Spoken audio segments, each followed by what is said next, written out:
தூத்துக்குடி மாவட்டம் ஸ்ரீவைகுண்டம் அருகே உள்ள செய்துங்கநல்லூரில் குடியிருப்புகளை வெள்ள நீர் சூழ்ந்ததால் ஜேசிபி இயந்திரத்தில் வைத்து பொதுமக்கள் பத்திரமாக மீட்டு வரப்பட்டனர். கூடுதல் தகவல்களை செய்தியாளர் தாமோதரன் இடம் கேட்கிறார். வணக்கம் தாமோதரன், தற்போது இந்த பொதுமக்களை எப்படி பத்திரமாக மீட்கப்பட்டார்கள்? எவ்வளவு பேர் தற்போது பாதுகாப்பான முகாம்களில் தங்க வைக்கப்பட்டிருக்காங்க? விவரங்கள் என்ன தற்போது?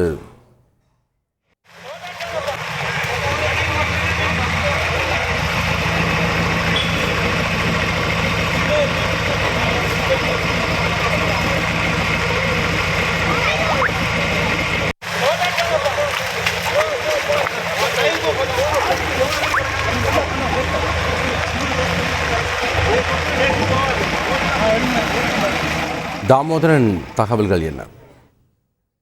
வணக்கம்.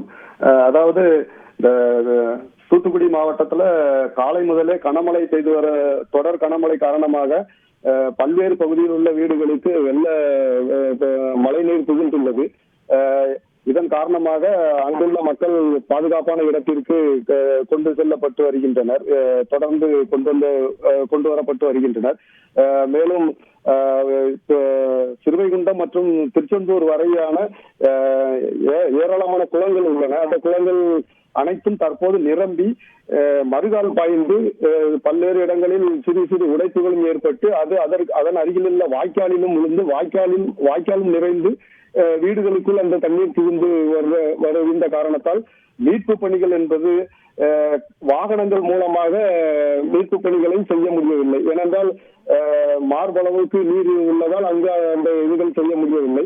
இப்படியான ஒரு நிகழ்வு இருக்கும் பட்சத்துல செய்திங்கநல்லூரை சுற்றியுள்ள இந்த சந்தையடியூர், கரையடியூர் பகுதியில உள்ள ஒரு 30க்கும் மேற்பட்ட வீடுகளுக்குள்ள தண்ணீர் புகுந்ததால அங்க வாகனம் செல்ல முடியாத நிலை ஏற்பட்டுச்சு.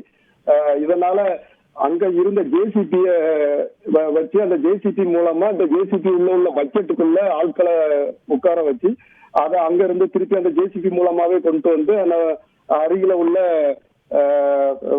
நடுநிலை பள்ளியில உட்கார வச்சு அங்க அவங்களுக்கு உணவளித்து வர்றாங்க.